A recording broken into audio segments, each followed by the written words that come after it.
Fine student. Post independence development. Class number 7. तो देखो अभी तक क्या क्या कवर किए हैं. First unit we have completed regarding transfer of power, partition, independence and making of constituent assembly. First unit completed. Second unit में क्या देखे थे हम लोग? Political integration of India. First topic integration of native states, that is princely state into union India. Second issue was official language and third issue was your reorganisation of states after 1956 act. ठीक है, वो complete हो चुका है. Third unit that is democracy at work. तो democracy at work हम लोग देखे हैं स्टूडेंट्स, किस तरह इलेक्शन हुआ है, first general election first topic, और सेकेंड टॉपिक में देखे थे जो कि फोर्थ यूनिट से मैच कर गया था, that is political developments in India, PM Nehru and his contribution and his failure also. उसके बाद हम लोग देखें PM Shastri and his contribution. तो पीएम शास्त्री का कंट्रीब्यूशन से ही स्टार्ट करेंगे इस क्लास में. तो देखो टॉपिक और एक टॉपिक लिखो जो पिछले क्लास नंबर 6 में जो बताए थे उसका कंटिन्यूएशन रहेगा ये. PM Shastri and his contribution. अच्छा, एग्रीकल्चर में तो इनका कंट्रीब्यूशन बहुत सुंदर दिखा, थैंक्स टू सी सुब्रमण्यम, है ना. सी सुब्रमण्यम जो उस समय हेड कर रहे थे मिनिस्ट्री ऑफ फूड और एग्रीकल्चर डिपार्टमेंट को, तो उन्होंने बहुत सुंदर काम किया. कैसे मैक्सिकन वैरायटी ऑफ सीड्स मंगवाया है इंडिया में, करेक्ट. किस तरह इरिगेशन फैसिलिटी को बढ़ाया है, कैसे व्हीट पे एमएसपी दिया है, वो सब चीज़ हम लोग देख चुके हैं पिछले क्लास में. अब इसमें देखो एक चीज़ मुझे ज़रूर बताना है regarding white revolution. White revolution, अब यहाँ पे देखो student, white revolution thanks to doctor Verghese Kurien.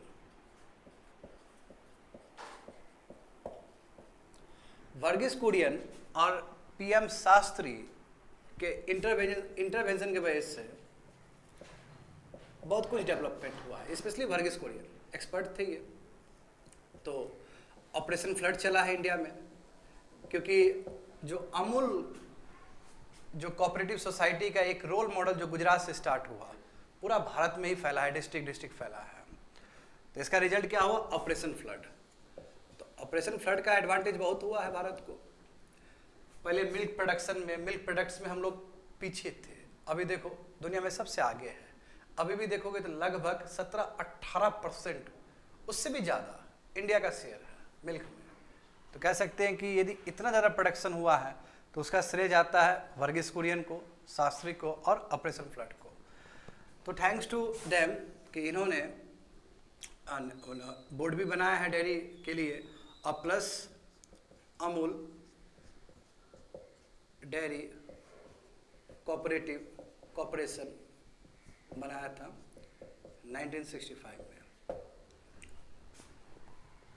तो ये वर्गीस कुरियन और लाल बहादुर शास्त्री का एक बहुत बड़ा अचीवमेंट है. देख रहे हो ना, एक तो अच्छी बात है कि शास्त्री के टाइम में जो एक्सपर्ट थे उनको बहुत ही ज़्यादा वैल्यू दिया गया, चाहे वो एग्रीकल्चरल साइंटिस्ट हो, चाहे इस तरह के डॉक्टर वर्गीस कुरियन हो. तो ये लोग बहुत अच्छे से पार्टिसिपेट किए. सी सुब्रमण्यम ने बहुत सारे यूनिवर्सिटी भी ओपन किए हैं एग्रीकल्चर के लिए. सीड कॉर्पोरेशन ऑफ इंडिया बनाया गया है ताकि सीड्स बेटर क्वालिटी का डेवलप हो सके एंड सो ऑन. समझ गए? तो एक पॉइंट ये ऐड करना था मुझे. और अब पीएम शास्त्री का रोल देखेंगे इंडो पाक वार में. एक छोटा only small information about operation flood, that is white revolution. क्या चीज़ से रिलेटेड है स्टूडेंट? मिल्क से, ठीक है ना, मिल्क से. जैसे ब्लू रेवोल्यूशन क्या चीज़ से रिलेटेड है? हाँ, फिश. येलो रेवोल्यूशन क्या चीज़ से रिलेटेड है? Oil seeds. समझे?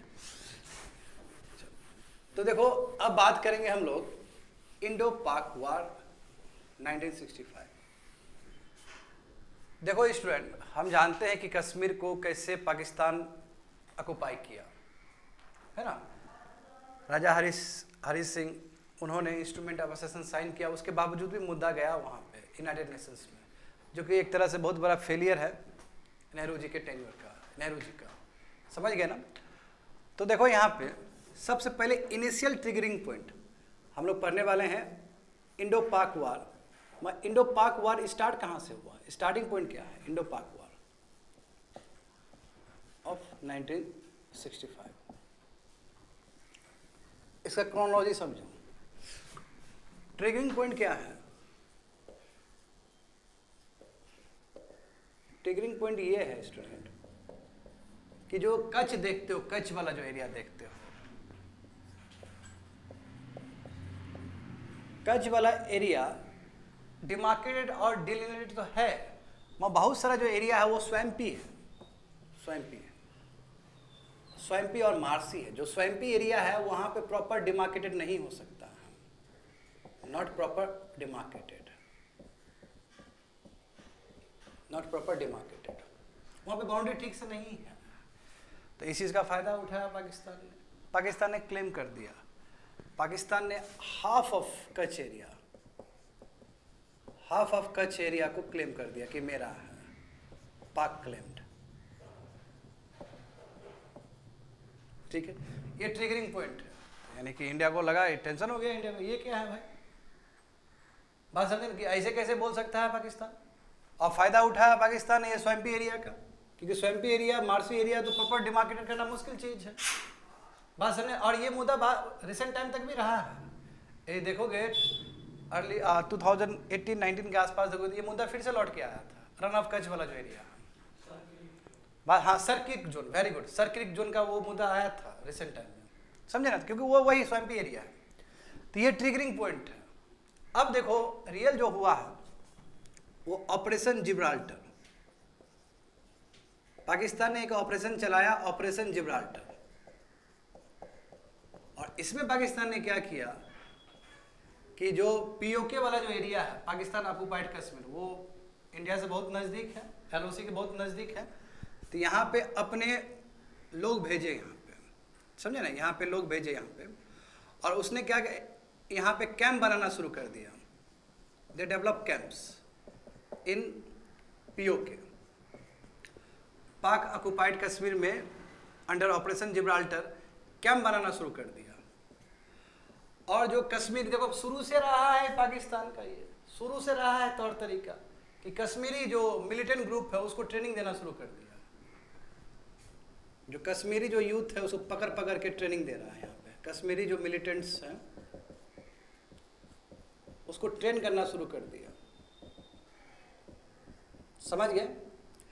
मकसद ये था कि ये जितने भी कश्मीरी मिलिटेंट्स हैं इसका यूज़ किया जाए, और ये लोगों ने क्या किया, बहुत ही प्रॉपर्टी डैमेज भी किया है भारत का, डिस्ट्रॉयड लॉट्स ऑफ प्रॉपर्टी। और इन लोगों का कोशिश ये था ऑपरेशन जिब्राल्टर के अंदर कि जो कम्युनिकेशन चैनल है भारत का और कश्मीर का उसको तोड़ दिया जाए, कि जैसे ही कम्युनिकेशन चैनल टूटेगा कश्मीर के ऊपर आक्रमण होगा, ये मकसद था, बात समझ रहे हो ना। तो यानी कि ये लोग चाहते थे aimed to destroy communication channel, to destroy communication channel,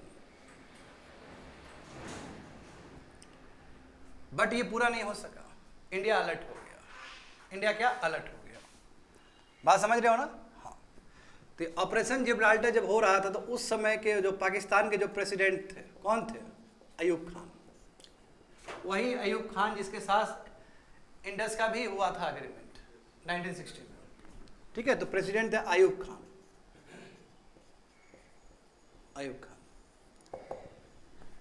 तो ऑपरेशन जिब्राल्टर जब देखा कि ऑपरेशन जिब्राल्टर फेल्ड कर गया, ये सक्सेसफुल नहीं हुआ, क्योंकि उसका मेन मकसद जो था कम्युनिकेशन चैनल तोड़ना कश्मीर का रेस्ट ऑफ इंडिया से, पर ये पूरा नहीं हो सका, तो फिर उसने दूसरा ऑपरेशन चलाया,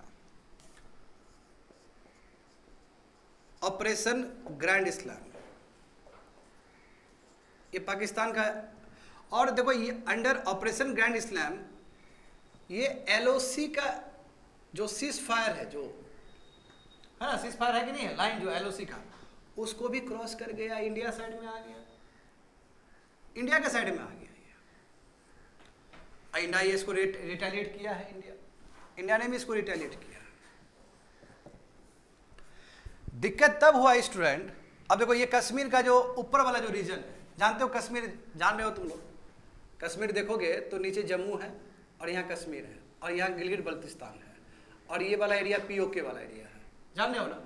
तो यहाँ से अटैक हुआ है, यहाँ से, यहाँ पे लोग आए इस तरफ, कश्मीर से ऊपर वाला नॉर्थ वाला एरिया में, तो घुस गया एलओसी के अंदर चला है, यानी कि एलओसी ये ब्रीच कर दिया, जो एक्चुअल में उसको नहीं आना चाहिए था इस साइड में। वहाँ यहाँ पे ये लोग मिलिट्री लोग, ये आर्मी लोग आ गए अंदर, पाकिस्तान के जो आर्मी लोग हैं यहाँ पे आ गए, इधर पे आ गए, तो स्ट्रिक्ट एक्शन तो लेना पड़ेगा आपको। इतना ही नहीं स्टूडेंट, यहाँ तो आए हैं, साथ साथ पंजाब से भी जंग शुरू कर दिया इसने, पंजाब से भी घुस गया। तो ये तो बहुत बड़ा लड़ाई हो गया ना। ये एक्चुअली चाहता था कि पंजाब से जो कश्मीर का जो जोड़ने का एक ब्रिज है जिसको बोलते हैं अखनूर ब्रिज, उसको तोड़ना चाह रहे थे।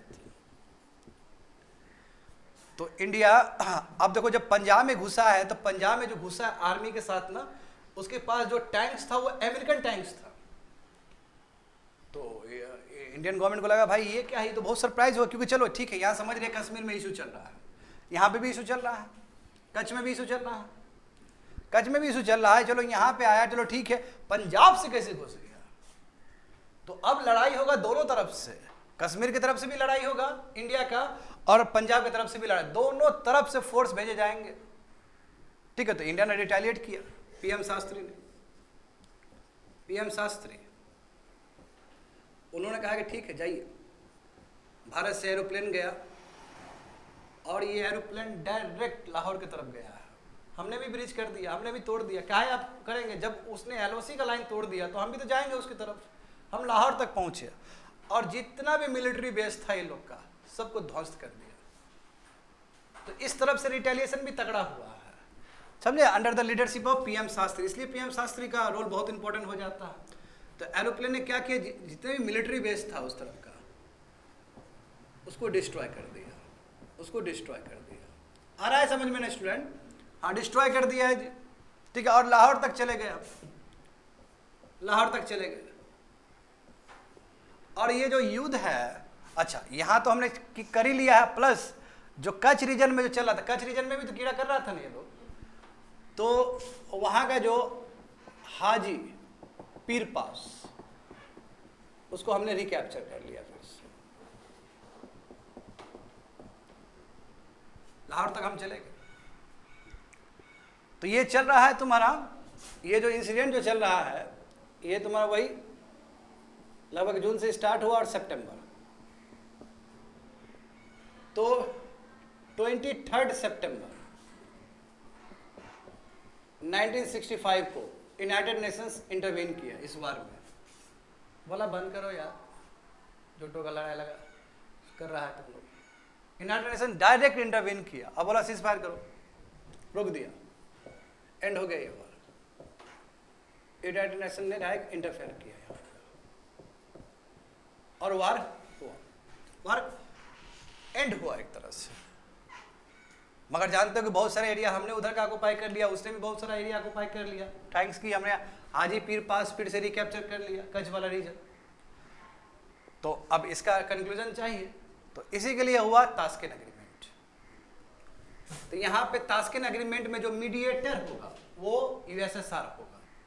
तो बोला कि जल्दी एग्रीमेंट कर लो, सीज फायर कर लो, जो पहले तुम्हारा 1949 से पहले जो स्थिति था पाकिस्तान का और इंडिया का, उसी चीज को मेंटेन करो, उसी का स्टेटस को मेंटेन करो। तो तास्केन एग्रीमेंट होगा स्टूडेंट। इसके बाद तास्केन एग्रीमेंट, अच्छा मिटा दे ये चीज, ये समझ में आया तुम लोग को? हाँ, छोटे छोटे रफ पॉइंट लिखते चलो। तो यस, ट्रिगरिंग पॉइंट क्या है? कच्छ वाला रीजन स्वयं है, इसलिए हाफ ऑफ कच्छ वो क्लेम करना शुरू कर दिया। इंडिया को पसंद नहीं आया, चलो ठीक है। हाँ, ऑपरेशन जिब्राल्टर में नॉनसेंस क्रिएट करने का कोशिश किया था, बट ये फेल कर गया। हाँ, ऑपरेशन ग्रैंड इस्लाम में क्या किया कि वो एलएसी को भी क्रॉस कर गया, एलएसी क्रॉस करके इंडिया की तरफ चला आया। तो ये हमारे लिए तो खतरा है। इतना ही नहीं, मीनवाइल क्या पंजाब से भी वो अंदर चला आया। पंजाब से जब अंदर आया था तो वो अमेरिकन टैंक के साथ आया था तो इंडिया को सरप्राइज हो कि भाई अमेरिकन टैंक लेकर घूम रहा है ये लोग, तो रिटेलिएशन तो होगा। जब रिटेलिएशन होगा तो दोनों तरफ से रिटेलिएशन होगा। एक हम लोग कश्मीर, नॉर्थ कश्मीर का जो नॉर्थ वाला हिस्सा है वहाँ से भी रिटेलिएशन करेंगे और पंजाब से भी करेंगे, समझे ना। और ये चाहता था, पंजाब में आने का मतलब था कि अखनूर जो ब्रिज है, जो एक कम्युनिकेशन चैनल है तुम्हारा पंजाब और कश्मीर का, वो तोड़ना चाहता था। किस तरह कश्मीर को अलग थलग करना चाहता था रेस्ट ऑफ इंडिया से। मैं ऐसा होने नहीं दी। हम पीएम शास्त्री ने आदेश दिया और एरोप्लेन गया उधर, हम भी एलओसी क्रॉस किए, लाइन ऑफ कंट्रोल क्रॉस किए, लाहौर तक गए और जितने भी मिलिट्री बेस था सबको उड़ा दिया। बात समझे। और हमारा जीत हुआ है इसमें, हम जीते हैं इसमें। बात समझे। जितना ही पाकिस्तान के साथ वार हुआ भारत ने जीता है। बस सरप्राइजिंग था कि कंट्री देखो ना किस स्थिति से गुजर रहा है।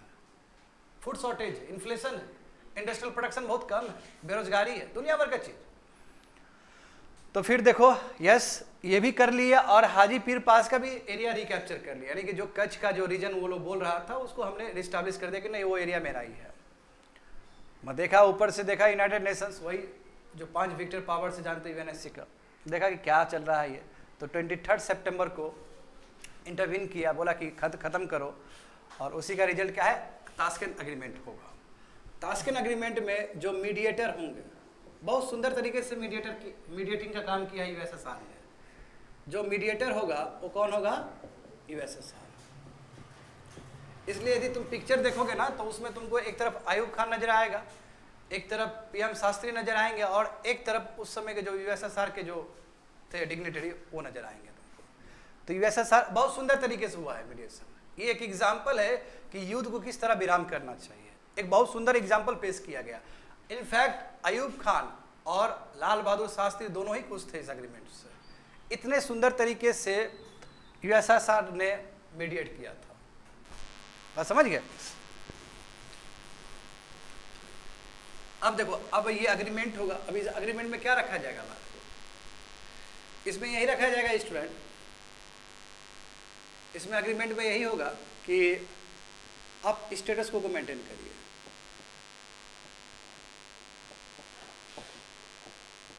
यानी कि 1949 से पहले जो स्टेटस जो था उस तरह आप मेंटेन करिए स्टेटस को प्रायर टू 1949, यानी कि एलओसी वाला जो एरिया था उस हिसाब से मेंटेन करिए। दूसरी बात है कि जितने भी आपका जो रिलेशन था, restoration of all relation,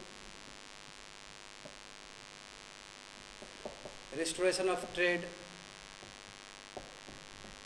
economic,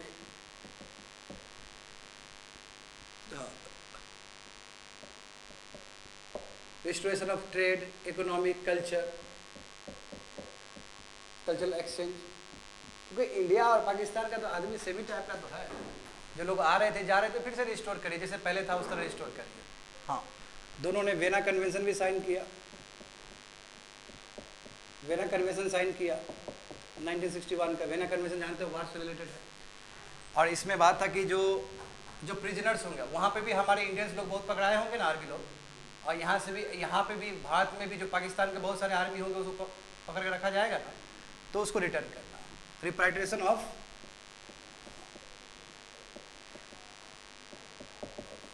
prisoners of war, यानी कि जो भी वार में जो प्रिजनर्स बने हैं एक दूसरे कंट्री क्या करेंगे, लौटा देंगे एक दूसरे को। तो पूरी तरीके से एकदम पीस मेंटेन किया गया। मैं इसमें सबसे बड़ा जो लिमिटेशन था ताशकंद एग्रीमेंट में कि इसमें नो वार क्लॉज कहीं नहीं था, जो कि रियल में होना चाहिए था। यहाँ पे यानी कि फ्यूचर में वार ना हो इस तरह का चीज उसमें बिल्कुल भी नहीं था। और इसका रिजल्ट क्या हुआ, 1971 का फिर वार हो गया।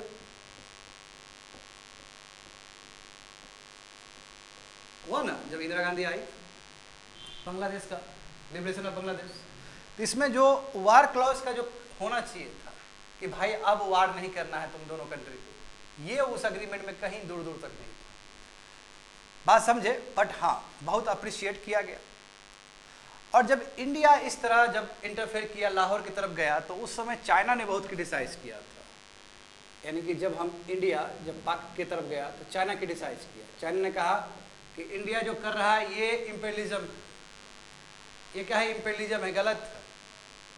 हाँ, ये गलत एग्जाम्पल सेट कर रहा है एशिया में, साउथ एशिया में। तो उस समय हमारे जो बहादुर पीएम है ना, लाल बहादुर शास्त्री जो थे, लाल बहादुर शास्त्री, उन्होंने कहा कि देखिए हम किसी नेबर को डिस्टर्ब नहीं करना चाहते, हमारा इंटेंशन कोई नेबर को डिस्टर्ब करने का नहीं है, बट अपने कंट्री का सॉवरेनिटी तो मेंटेन करना पड़ेगा हमें। यदि कोई इधर आया है तो हमें तो रिटेलिएट करना ही पड़ेगा। हम थोड़ी गए थे लाहौर में, वो लोग पहले आया था तब हम लोग गए हैं, रिटेलिएशन में हुआ है। तो चाइना ने निंदा किया था इंडिया का एक्शन को, ये सोचने वाली बात समझ रहे हो ना। और चाइना कहाँ से तुमको करेगा, चाइना के साथ युद्ध हो चुका है, चाइना खाक तुमको तुम्हारे साइड लेगा, चाइना के साथ वार हो चुका है ना 62 में। तो ऐसा परिस्थिति है स्टूडेंट। मगर देखो ये, और ये अग्रीमेंट हुआ क्या, ताशकंद अग्रीमेंट, ये 10 जनवरी 1966 को हुआ है। और देखो दुर्भाग्य की बात ये है विद्यार्थी लोग, 10 जनवरी 1966 को इतना बढ़िया अग्रीमेंट हुआ जिसमें एक एग्जाम्पल सेट किया गया वर्ल्ड में कि किस तरह चीज़ों को हल किया जा सकता है यदि बहुत अच्छे स्टेक होल्डर हो, पीएम शास्त्री हो, और अयूब खान ने भी अनडाउटली कोऑपरेट किया था, और सुंदर मेडिएटर। तो एक एग्जाम्पल सेट किया गया। मतलब को दुर्भाग्य की बात है, नेक्स्ट डे 11 जन 1966 को लाल बहादुर शास्त्री का डेथ हो गया, शास्त्री जी डाई।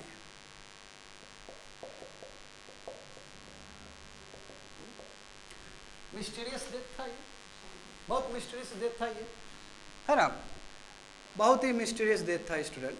क्योंकि उनकी पत्नी ने कहा था कि ये उनका शरीर जो है ना पूरी तरीके से ब्लू हो गया, पक्का पॉइजन दिया गया, उनके बीबी का मानना है।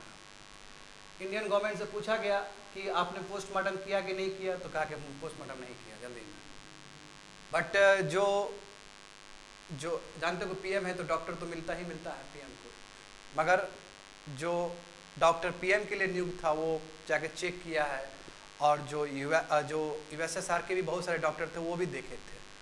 तो ऐसा नहीं कि डेथ हो गया, मतलब ऐसा नहीं कि पॉइजन दिया गया है, उनका नॉर्मली हार्ट अटैक हो गया। बहुत आसान होता है ना, कोई भी मर जाए तो हार्ट अटैक नाम दे दो कि हार्ट अटैक के वजह से हुआ। अभी भी मिस्टीरियस है कि कैसे गुजरे थे।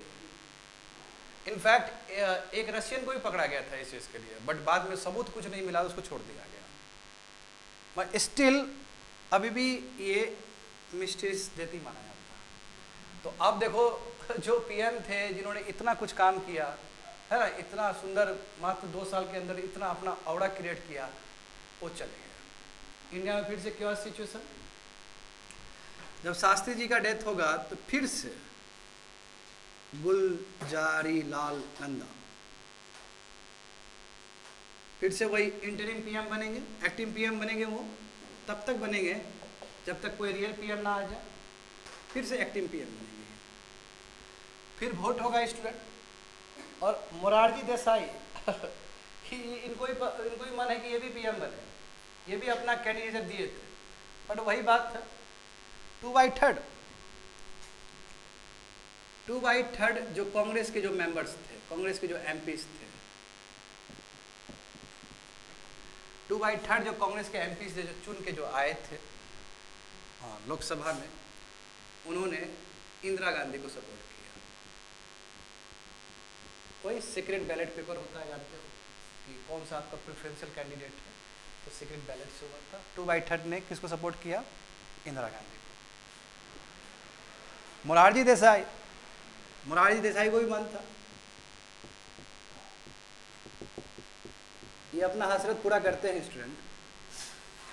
मोरारजी देसाई बहुत बड़ा नाम, इनको भी इच्छा था। और देखो इनके बारे, ये भी बहुत फाइन एडमिनिस्ट्रेटर थे, इसमें कोई सेकंड थॉट नहीं है, एक्सपीरियंस था इनको। और तुम लोग जानते हो ना कि बॉम्बे से बाद में कट के बना है महाराष्ट्र और गुजरात, बाद में बना है, लेट 60s में बना है। मगर ये जो मोरारजी देसाई थे 1952 से लेकर 56 तक ये बॉम्बे के सीएम रह चुके हैं, तो इसको कम मत सोचो, इनको एक्सपीरियंस, फाइन एडमिनिस्ट्रेटर, ठीक है, और बहुत बड़ा कद है मोरारजी देसाई का। तो इस बार भी, जैसे इससे पहले भी हम लोग देखे थे ना, इससे पहले भी देखे थे जब पीएम नेहरू जी चले गए तो उस समय जो दो टॉप कैंडिडेट कौन कौन थे? और मोरारजी देसाई, उस समय मोरारजी देसाई थे, इस समय मोरारजी देसाई आए थे। बट वही बात है, 2/3 कांग्रेस एमपीज ने किसको? इंदिरा गांधी को बना दिया। अब जहाँ तक सवाल है इंदिरा गांधी, तो इंदिरा गांधी के बारे में हम लोग जानते हैं, जब लाल बहादुर शास्त्री का हम लोग कर रहे थे क्लास, पिछले क्लास में, तो इंदिरा गांधी को उतना एक्सपीरियंस नहीं था, was not fine administrator, experience नहीं था इनको। ये देखो कौन से मिनिस्ट्री को संभाल रही थी? Ministry of information and broadcasting. और इतना ही नहीं, इंदिरा गांधी 1959 में स्टूडेंट, जब नेहरू जी जिंदा थे, तो ये थी लीडर ऑफ कांग्रेस की लीडर भी रह चुकी है। कांग्रेस की जो प्रेसिडेंट कह सकते हो, लीडर मतलब वही प्रेसिडेंट ऑफ कांग्रेस, ऑर्गेनाइजेशन में ये प्रेसिडेंट रह चुकी है 1959 में, ठीक है। और लाल बहादुर शास्त्री के टेन्योर के अंदर ये ministry of information and broadcasting भी कह रही है। But he was not so experience, इतना एक्सपीरियंस नहीं थी कि वो पीएम बन जाए। बट ठीक है, एक लेगेसी इशू होता है फादर का, समझ गए ना? तो बिल्कुल, अब इसके बाद इंदिरा गांधी का चैप्टर शुरू होगा। इंदिरा गांधी आई, इंदिरा गांधी बनेगी, है ना, इंदिरा गांधी। और इंदिरा गांधी देखो कब डेथ हुआ है, देख रहे हो ना, 10 तारीख को ताशकंद एग्रीमेंट हुआ, 11 तारीख को नेहरू जी का डेथ हुआ, तो कहने का मतलब सब जनवरी में ही हो जाएगा। जनवरी 1966 को ये पीएम के पद पे आती है, पीएम का ये शपथ लेती है। मैं इतना आसान रास्ता नहीं है इंदिरा गांधी के लिए। Indira Gandhi face lot of challenges in her initial period. शुरू में बहुत ज़्यादा प्रॉब्लम थे, क्योंकि देखो इतने बड़े बड़े कद के नेता है उसके अंदर, के कामराज है, मोरारजी देसाई है, संजीवा रेड्डी है, अतुल्य घोष है, इतने बड़े बड़े लोग हैं, कहाँ से पसंद करेगा इसको? पसंद ही नहीं करेगा, चलना ही नहीं देगा इसको। बात समझ रहे हो ना?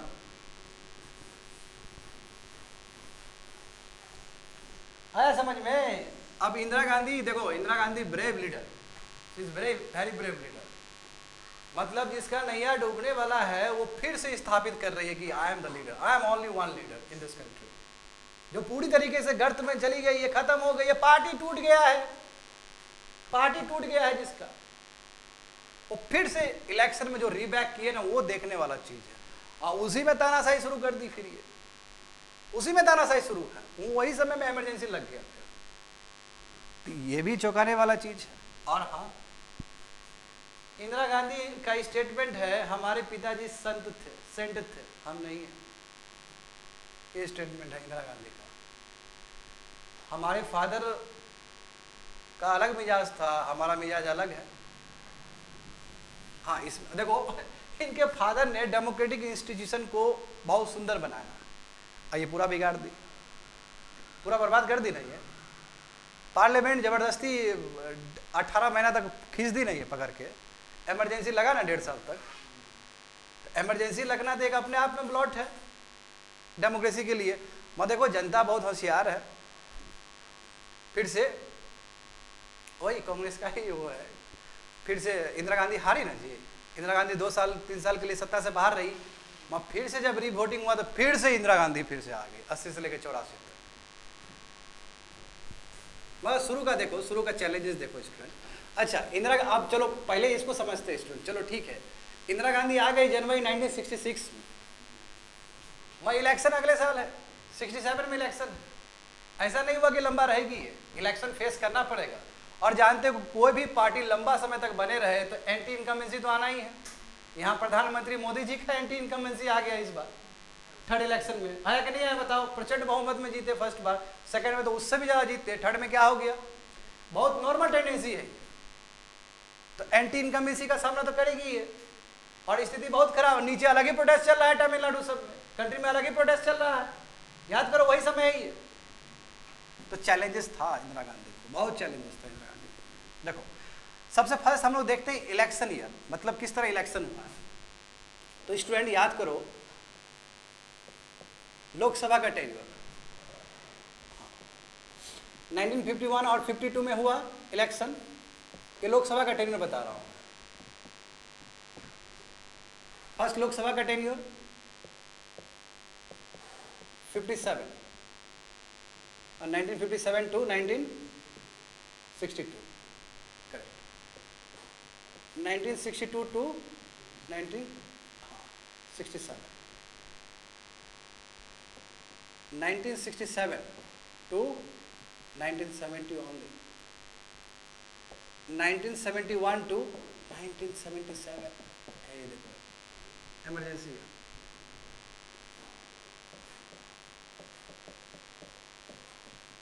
1980 और 79 कह सकते हैं, और 1982 फिर 1984। ये क्या है? फर्स्ट लोकसभा का टेन्योर है। फर्स्ट लोकसभा का टेन्योर है। Second Lok Sabha, third Lok Sabha, fourth Lok Sabha, fifth Lok Sabha, sixth Lok Sabha और सेवेंथ लोकसभा। और इंदिरा गांधी का देखो, इंदिरा गांधी देखो इससे रिलेटेड है ना पूरा इनका टेन्योर, थर्ड लोकसभा से लेके फोर्थ लोकसभा तक, क्योंकि 66 में आई है, इसलिए टेन्योर जानना बहुत जरूरी हो जाता है कि इसमें हुआ क्या। अब तुम खुद देखो 1952 और 1957 में जो टोटल सीट था, अब ये जानते हो कि 1951 सेंसस के हिसाब से तो करवाया गया था, बट डिलिमिटेशन कमीशन वहाँ पे कोई काम नहीं किया है। इलेक्शन कमीशन ऑफ इंडिया के हिसाब से ही हुआ था डिलिमिटेशन, जो भी टेरिटोरियल कॉन्स्टिट्यूंसी डिजाइन करने का बात था। पिछले क्लास में बात किए थे हम लोग। तो कितना सीट था इसमें टोटल? 489, याद है? और उसमें आईएनसी कितना जीता था? 364, हाँ 364 जीता था। सेकंड में देखोगे इसमें सीट कितना था, इसमें बढ़ा के कर दिया गया ना, करेक्ट, 494, क्योंकि इसमें 51 का सेंसस भी बैठेगा और डिलिमिटेशन कमीशन का भी बात बैठेगा। तो इसमें आईएनसी कितना आया था? 371 आया। ठीक है, समझ गए ना? हाँ 67। अब फिर नेहरू जी गए हैं इलेक्शन के लिए, नेहरू जी का डेथ इसी बीच में हो जाता है 64 में। तो इस समय देखो कितना सीट था, वही 494। बात समझे? आ रहा है समझ में ना? हाँ। तो इसमें आईएनसी कितना जीता?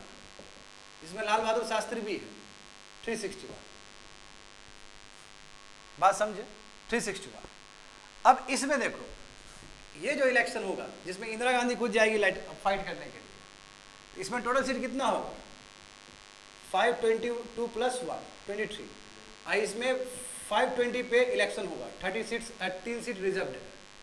तो 520 में इंदिरा गांधी को मात्र 283 सीट्स मिला है, हार गई है वो।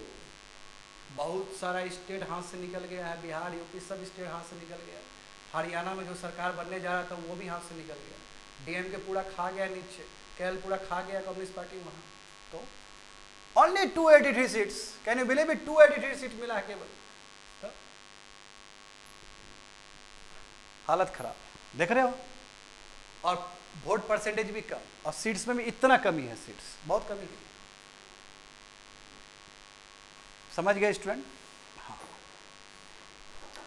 अब थोड़ा इसका भी स्ट्राइक रेट देख लो, सेम यही होगा। इसमें इंदिरा गांधी को कितना मिला स्टूडेंट? 352। अब इंदिरा गांधी अपना पावर दिखाती है इस इलेक्शन में, 71 के इलेक्शन में। आईएनसी को कितना मिलता है? और यही बच्चे लोग, यही 283 है जहां पे स्वतंत्र पार्टी ने बहुत अच्छा परफॉर्म किया था। स्वतंत्र पार्टी जो सी राजा गोपाल के चारित्र था, इसमें 44। इसमें स्वतंत्र पार्टी कितना है? 18, इसमें 18। आया समझ में स्टूडेंट? क्योंकि 59 बन चुका है ना स्वतंत्र पार्टी। हाँ, इसमें 44 सीट्स है। ये देखो स्थिति। अब देखो आईएनसी 352, ये समझ गए ना? और भी करेंगे हम लोग, ये देखेंगे बाद में। तो यहाँ तक जानना बहुत जरूरी है कि इलेक्शन में क्या रिजल्ट आया था। और ये देखो यहाँ से तो पता चल गया कि स्थिति बहुत खराब है। और वो 283 भले ही इंडियन नेशनल कांग्रेस ने जीता हो, मैं उसमें भी फैक्शंस हो गया। ये समझ में आ रहा है तुम लोग को? तो इंदिरा गांधी जनवरी 1966 को पीएम बनती है। इंदिरा गांधी पीएम बनती है और उसको नेक्स्ट ईयर इलेक्शन लड़ना है। अब चैलेंजेस समझो कि पीछे तो बहुत कुछ चल रहा है, समझे ना, यानी कि जो जाएगी इलेक्शन में, जो जाएगी तो बैकग्राउंड में तो बहुत खतरनाक चीज है ये। 1966 का बैकग्राउंड देखो, क्या क्या मुद्दा था उस समय। मुद्दा देखो, रिलीजियस मुद्दा है, लैंग्वेज बहुत बड़ा मुद्दा बन चुका है, ऑफिशियल लैंग्वेज से बहुत बड़ा मुद्दा बन चुका है ना। इंदिरा गांधी आई थी 68 में, याद है ना तुम लोग को, 3 लैंग्वेज फार्मूला के साथ आई कि नहीं आई अपना एजुकेशन पॉलिसी में। तो रिलीजन और लैंग्वेज इशू बहुत हावी है। अनएम्प्लॉयमेंट बहुत ज़्यादा है कंट्री में, लोग बेरोजगार है। जो माइनॉरिटी जो लोग हैं, जो ट्राइबल्स लोग हैं, जो एससी लोग हैं, जो अपने आप को कांग्रेस से साथ रखते थे, वो भी डिटैच होना शुरू हो गए। स्थिति बहुत खराब है। फेमिन ईयर हुआ कि नहीं हुआ बताओ? फेमिन ईयर, फूड शॉर्टेजेस, क्योंकि ग्रीन रेवोल्यूशन का रिजल्ट तो टाइम लगेगा ना आने में। अभी तो चल ही रहा है ग्रीन रेवोल्यूशन, इनिशिएट किए लाल बहादुर शास्त्री, हाई कैरी किए। फूड शॉर्टेजेस है, अनएम्प्लॉयमेंट है, फेमिन है, रिलीजियस और लैंग्वेज इश्यूज है, बहुत सारा problem. Very good. Military expenditure बहुत ज़्यादा हो गया। जब मिलिट्री एक्सपेंडिचर, जान रहे हो ना, वार लड़े हम लोग, बहुत अच्छा वार लड़े हैं 1965 का, भले पीएम शास्त्री हो, असर तो पड़ेगा ही वो। तो 1965 में इंडो पाक वार हुआ, मिलिट्री एक्सपेंडिचर लौट ऑफ। जब मिलिट्री एक्सपेंडिचर उधर चला जाएगा तो इधर कम होगा वेलफेयर के लिए। तो और इंडस्ट्रियल आउटपुट, ये लिखो, इंडस्ट्रियल जो प्रोडक्शन है आपका वो बहुत लो हो गया था। महंगाई, स्टूडेंट महंगाई चरम पे था, ये inflation high, too much inflation. ऐसे परिस्थिति में इनको इलेक्शन लड़ना है। एक तो मोहाली गड़बड़ है इंदिरा गांधी के लिए, समझ रहे हो ना, मोहाली गड़बड़ है। तो जाहिर सी बात है यदि रिजल्ट ऐसा आया तो कोई चौंकाने वाला चीज़ तो नहीं है। हाँ, मगर जैसे सत्ता में आई है तो इनको लगा कि भाई कुछ तो करना पड़ेगा, गरीब को अपने हाथ में रखना पड़ेगा। हाँ, तो इन्होंने 10 पॉइंट चला दिया अपना 67 में, रब करते नहीं है। हाँ, तो इतना बैकग्राउंड के साथ वो गई है और जीती है।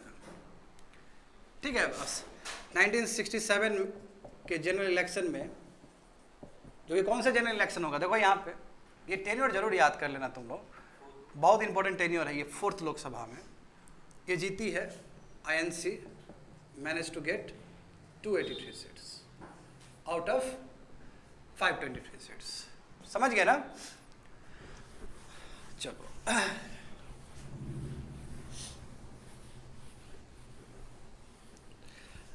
अब देखो स्टूडेंट, 1967 में Indira Gandhi came with 10 points, 10 programmes, 10 points programme, ये प्रोग्राम लेके आए। ये बहुत डिसाइसिव प्रोग्राम है और इसमें तुमको लेफ्ट का ओरिएंटेशन नजर आएगा। यानी कि लेफ्ट वाले लोगों का क्या है, सोशल वेलफेयर पे ज़्यादा फोकस रहता है ना। हाँ, तो लेफ्ट वाला, लेफ्ट ओरिएंटेशन था इस प्रोग्राम में। और ये प्रोग्राम बहुत डिसाइसिव हुआ है स्टूडेंट। कैसे? एग्जाम्पल देखो, इसमें पहला क्या था, नेशनलाइजेशन ऑफ, यानी कि राष्ट्रीयकरण कर देना, नेशनलाइजेशन ऑफ 14 प्राइवेट बैंक्स। जो 14 प्राइवेट बैंक था उसको नेशनलाइज कर दिया इन्होंने। Nationalisation of general insurance, general insurance को भी इन्होंने क्या किया, नेशनलाइज कर दिया। बात समझे? हाँ, PDS चला दिया इन्होंने, PDS public distribution system, welfare measure चला दिया इन्होंने। Minimum wages to rural workers, कि इतना तो पैसा मिलना ही चाहिए रूरल वर्कर्स को। तो इस तरह का इनका 10 प्रोग्राम था, 10 पॉइंट था इसमें। अब जब नेशनलाइजेशन किया प्राइवेट बैंक्स का, तो जो सीनियर लीडर्स थे उसमें, मोरारजी देसाई, उन्होंने अपोज किया, गलत है, नहीं करना चाहिए प्राइवेट बैंक को नेशनलाइज। ठीक है ना? स्ट्रांगली क्रिटिसाइज्ड बाय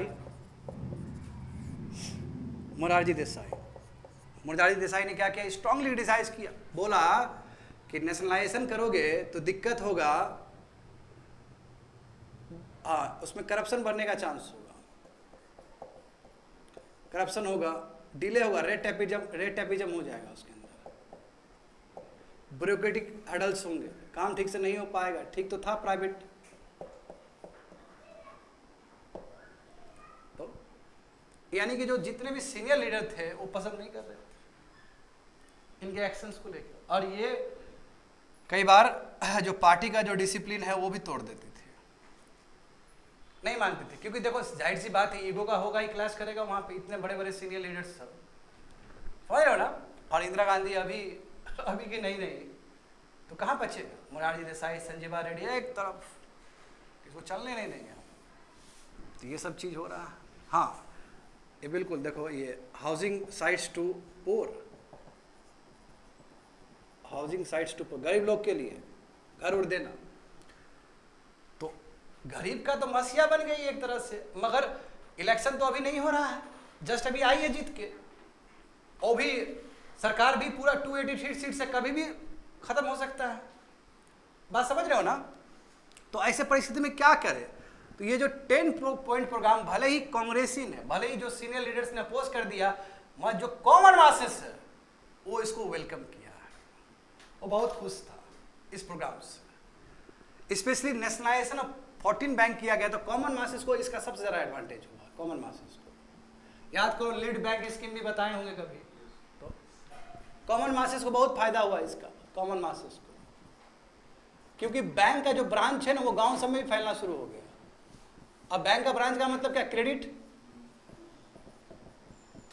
जब हाउसिंग साइट्स दिया जा रहा है गरीब लोग के लिए, जब मिनिमम सपोर्ट मिनिमम वेजेस दिया जा रहा है गरीब लोग के लिए, जब पीडीएस दिया जा रहा है, जब इंश्योरेंस, जनरल इंश्योरेंस को प्राइवेटाइज किया, डायरेक्ट असर पड़ेगा गरीब लोग के ऊपर। तो इंदिरा गांधी का फोकस था सोशल जस्टिस एंड इक्वालिटी, और इंदिरा गांधी चाहती थी कि अपना पोजीशन को रिसर्ट करे वो, इसलिए 10 पॉइंट के साथ आई। कांग्रेस ने भले ही, कांग्रेस लीडर्स ने भले ही मना किया, बट इसके वजह से जनता के बीच में इंदिरा गांधी का छवि पॉजिटिव हुआ है इस पॉइंट के वजह से, समझे।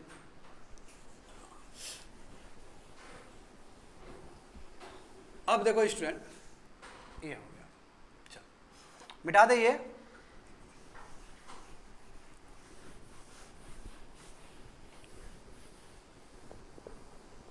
अब देखो, जब जनरल इलेक्शन हुआ, चलो ये 66 में अपना लेके आइए। जब 1966 का 67 का जनरल इलेक्शन हुआ, तो जनरल इलेक्शन का मतलब क्या, स्टेट इलेक्शन भी, स्टेट इलेक्शन सब साथ ही हो रहा था ना। हाँ, अभी तक तो गया है बहुत अच्छे से, 4 साल 5 साल 5 साल 5 साल बहुत सुंदर तरीके से गया है। इस टेन्योर के बाद ही काम बदलेगा, बिगड़ेगा, देख रहे हो ना।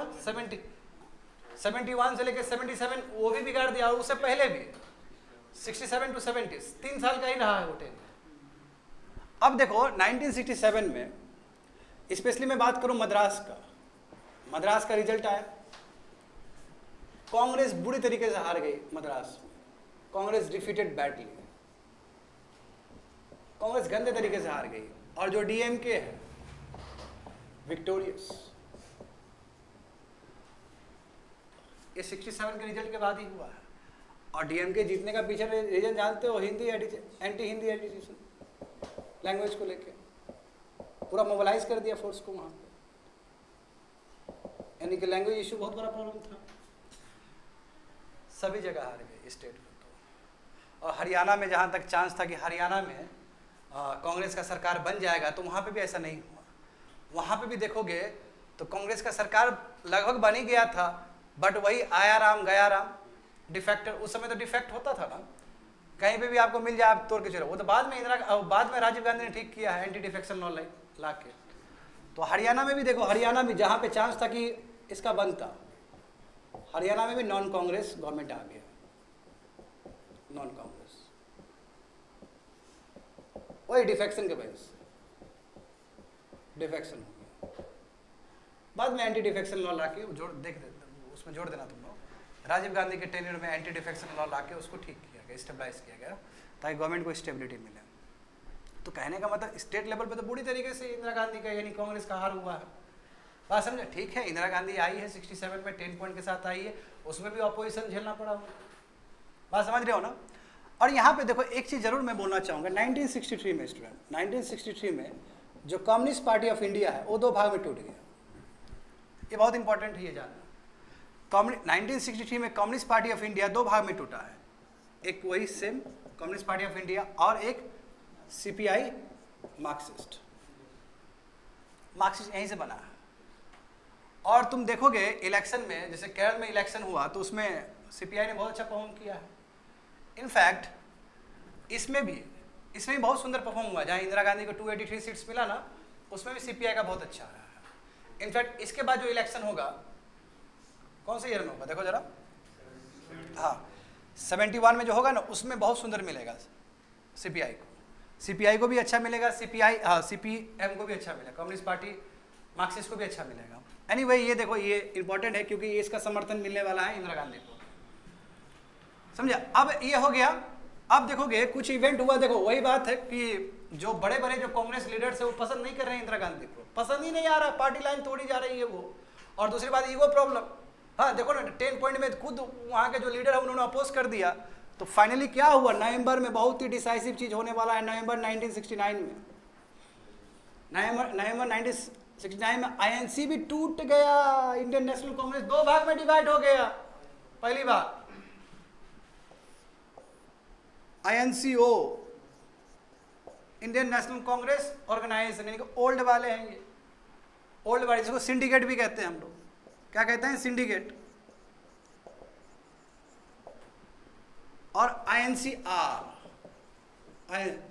ये रिक्विजनिस्ट, जिसको हम लोग इंडिकेट भी कहेंगे, indicate. Party symbol Indira Gandhi के पास गया, आईएनसीआर। यहां इंदिरा गांधी हेड कर रही है, इंदिरा गांधी,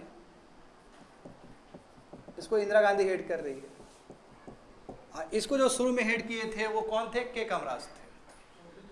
हाँ के कामराज, बाद में और भी बहुत सारे लीडर जुड़े हैं। के कामराज फर्स्ट हेड किए इसको, फिर मोरारजी देसाई किए हैं, और फिर बाद में रोटेशन में और भी लीडर्स आके किए हैं। मगर कोई भविष्य नहीं है एनसीओ का, कुछ नहीं हुआ। 71 के इलेक्शन में कुछ नहीं मिला, सीटी नहीं मिला, ओनली 13 या 14 सीट्स मिला। तो यहाँ पे देखोगे तो के कामराज इसको हेड किए हैं, बाद में मोरारजी देसाई, संजीवा रेड्डी, बहुत इंपॉर्टेंट नाम है ये। हाँ प्रेसिडेंट के नॉमिनेशन में बैठे थे ये, संजीवा रेड्डी, ठीक है, अतुल्य घोष, ये सब मेंबर सिंडिकेट का। और यहाँ पे इंदिरा गांधी हेड कर रही है। अब जिसको 283 सीट्स मिला स्टूडेंट, वो माइनॉरिटी गवर्नमेंट बन गया, कि वो फैक्शन हो गया। तो इसलिए जो फर्स्ट मेन अपोजिशन पार्टी है वो आईएनसीओ ही है भारत में। तो मेन अपोजिशन पार्टी का जो तमगा मिला है। अच्छा, मेन अपोजिशन पार्टी का डेफिनेशन क्या होता है, कम से कम 10% होना चाहिए लोकसभा के स्ट्रेंथ से। तो 10% उस समय डिजर्व करता था, जो भी टूटा है यहाँ पे। अब बताओ तो फर्स्ट कौन बने हैं लीडर ऑफ अपोजिशन? अब देखो ये जो 10% जो है वो भी क्या है, संविधान में कहीं लिखा नहीं है। ये भी एमबी मावलकर वाला जो है तुम्हारा, है ना, हाँ मावलकर जो थे उनके रूल के हिसाब से ये जो बताए थे ना, बॉम्बे से आते थे। एनीवे, तो ये देखो, अब देखो इंदिरा गांधी टूट गया। अब इंदिरा गांधी को सत्ता में रहना है, तब इंदिरा गांधी अब माइनॉरिटी में आ चुकी है। इंदिरा गांधी माइनॉरिटी गवर्नमेंट में रिड्यूस हो गई, reduce to minority government reduce हो गई। अब इसको समर्थन चाहिए ना, ये समर्थन कहाँ से लेगी? सीपीआई से लेगी। ये समर्थन कहाँ से लेगी? डीएमके से लेगी। तब जाके अभी ये अपना नंबर गेम के हिसाब से बची हुई है। इसका मतलब बैसाखी पे है वो इंदिरा गांधी, ये टूट के निकल गया है। और जो भी स्ट्रेंथ चाहिए वो कहाँ से मिल रहा है? सीपीआई से मिल रहा है, कम्युनिस्ट पार्टी ऑफ इंडिया से मिल रहा है, और डीएमके से मिल रहा है। डीएमके जिसने कांग्रेस को खुद पछाड़ दिया मद्रास में, वहाँ जानते हो पावर गेम है, सपोर्ट तो होता ही है। अब ऐसा स्थिति, अब देखो, अब वही तो मैं बोल रहा हूँ ना, स्थिति बहुत खराब हो गया ना इंदिरा गांधी का। ये लोग भी दिखा दिया कि चलो देखते हैं तुमको, देखते कौन बड़ा है। ईगो फुल ईगो प्रॉब्लम, दोनों बीच में बहुत क्लैश कर गया। अब देखो क्या होगा इसके बाद। इंदिरा गांधी कुछ भी चीज करेगी तो अपोजिशन इधर से। अब उस समय देखो जितने भी अपोजिशन पार्टी थे, अपोजिशन पार्टी की यदि मैं बात करूं उस समय 67 के इलेक्शन के बाद, और सब यूनाइट होंगे एक दूसरे से। जैसे अभी देखते हो ना, अभी आया कि नहीं आया इंडिया अलायंस, अपोजिशन पार्टी सब सेम ही हिस्ट्री दोहराता है स्टूडेंट। अपोजिशन पार्टीज देखो, उस समय अपोजिशन पार्टी देखोगे शुरू में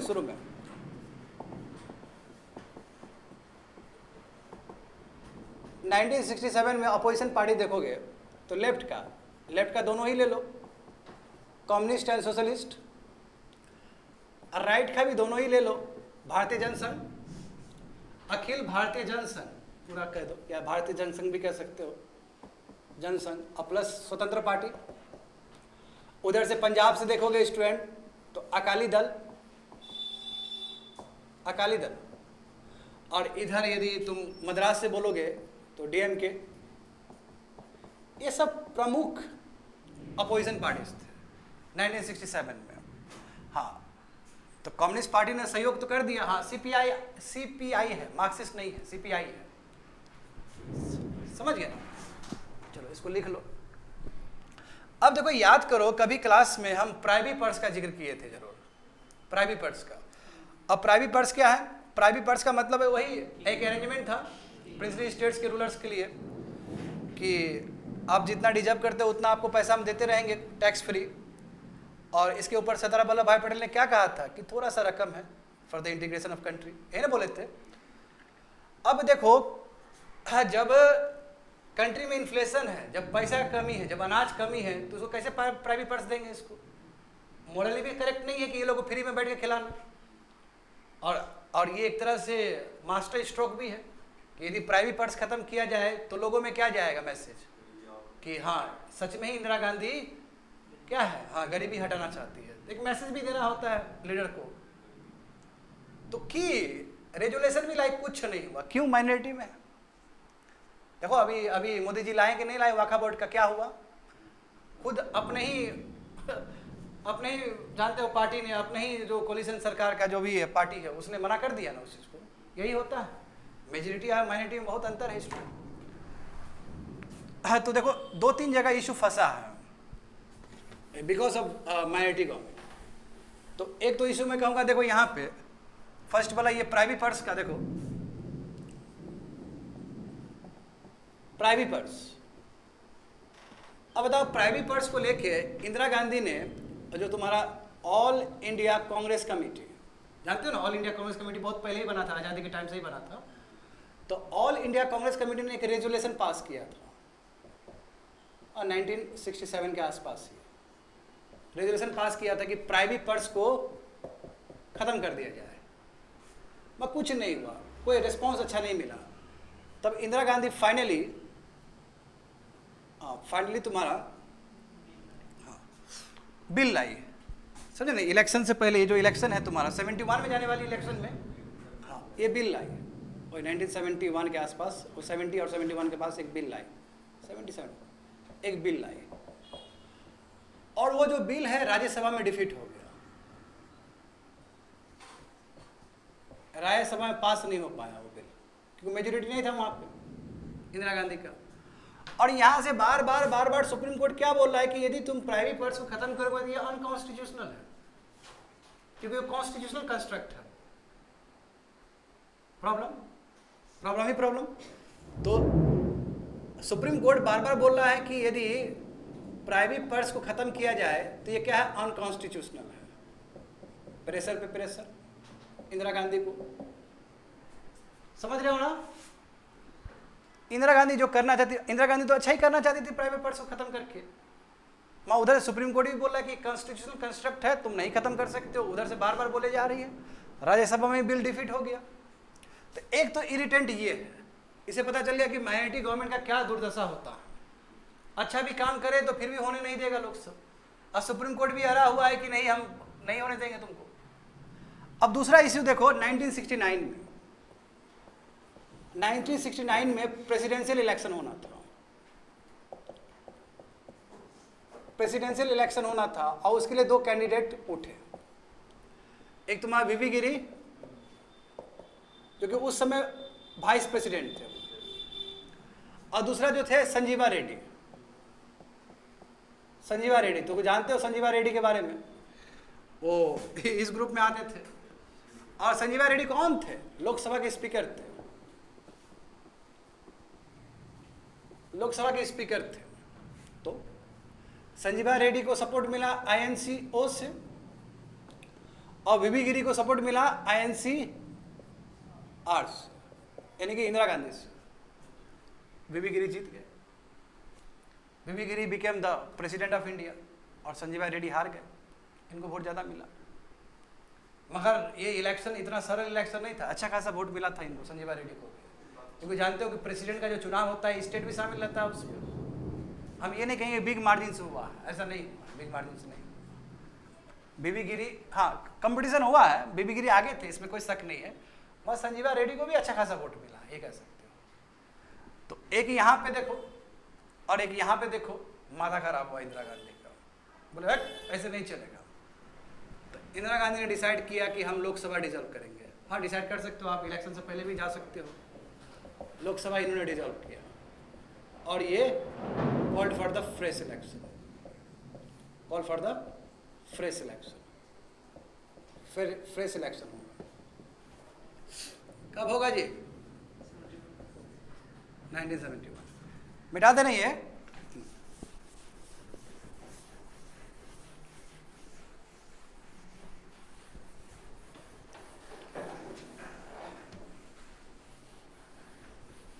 तो देखो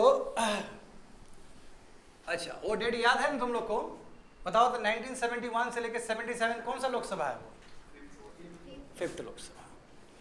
तो 1971 में फ्रेश इलेक्शन, यानी कि उससे पहले 67 से लेकर 70 तक ही चला है। इसका मतलब समझ रहे हो ना, वो टेनर पूरा भी नहीं हुआ है, फ्रेश इलेक्शन में चली गई इंदिरा गांधी, फ्रेश इलेक्शन। इंदिरा गांधी को बहुत लाभ हुआ इससे। इंदिरा गांधी यानी कि INC है ना, R वाला, इंदिरा गांधी वाला 352 seats.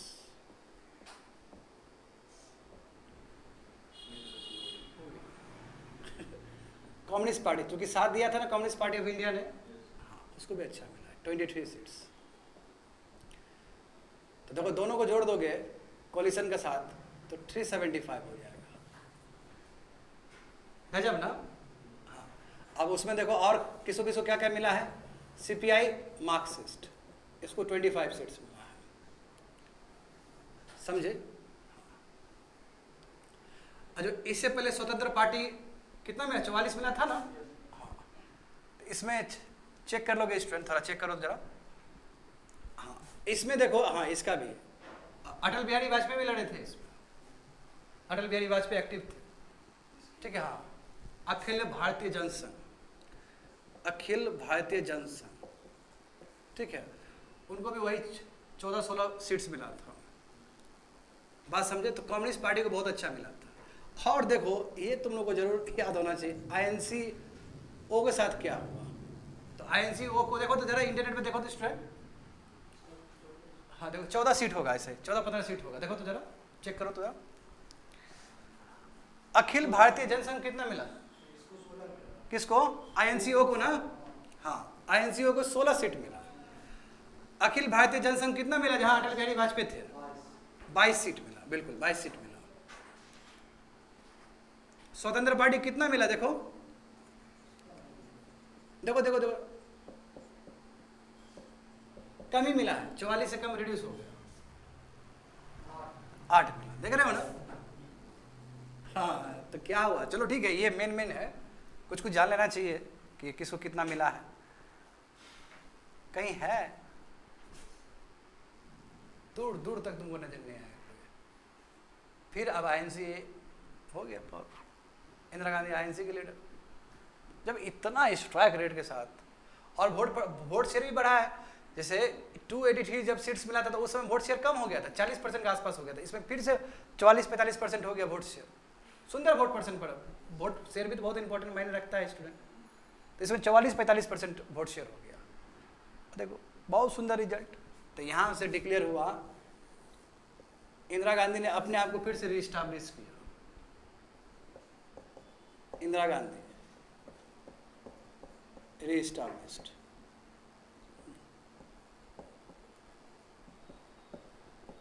Undisputed leader of India.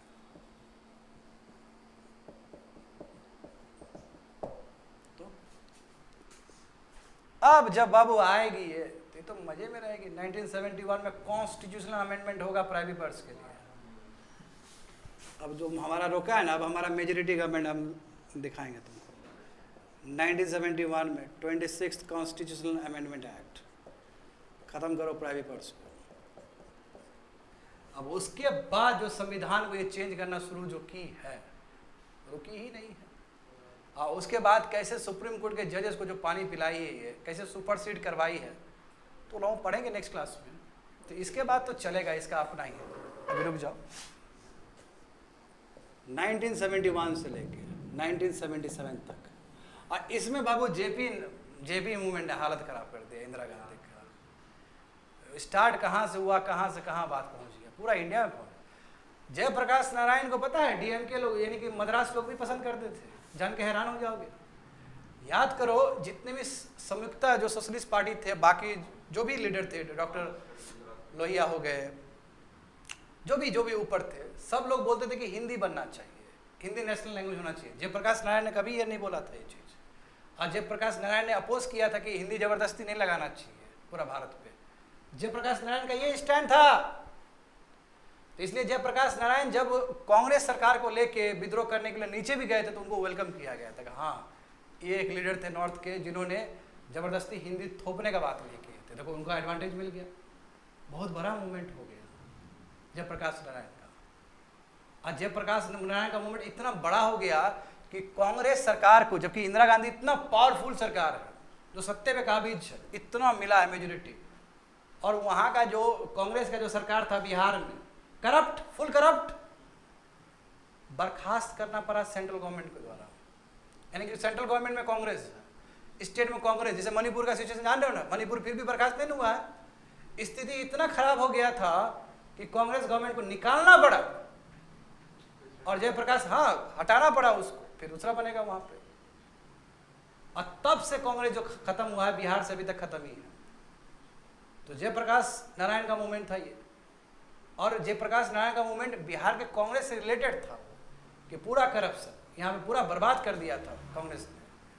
तो ठीक है, इंदिरा गांधी काउंसिलेशन की कि ठीक है आप कांग्रेस, ठीक है हम हटा देते हैं, आप खत्म कर लीजिए मूवमेंट में। खत्म ही नहीं हुआ मूवमेंट। फिर बाद में सेंट्रल गवर्नमेंट के अगेंस्ट मूवमेंट चला गया। अब पूरा वो उनका जयप्रकाश नारायण का बहुत बड़ा कद है, नेशनल मूवमेंट में रहे हैं, शामिल रहे हैं, बहुत बड़ा रीच है। नीचे साउथ इंडियन ने भी बहुत मदद किया, बहुत बड़ा मूवमेंट हो गया, बहुत बड़ा मूवमेंट हो गया। तो एक बहुत बड़ा रीजन बनाई है इंदिरा गांधी का नेशनल इमरजेंसी लगाने का, कि मूवमेंट हाथ से बाहर निकल गया तो हमको लॉ एंड ऑर्डर मेंटेन करना था, हमको पीस मेंटेन करना था। इसलिए तो नेशनल इमरजेंसी से सभी वर्ग को नुकसान नहीं हुआ है, मिडिल क्लास वाले लोग को बहुत फायदा हुआ है, कुछ भी थे।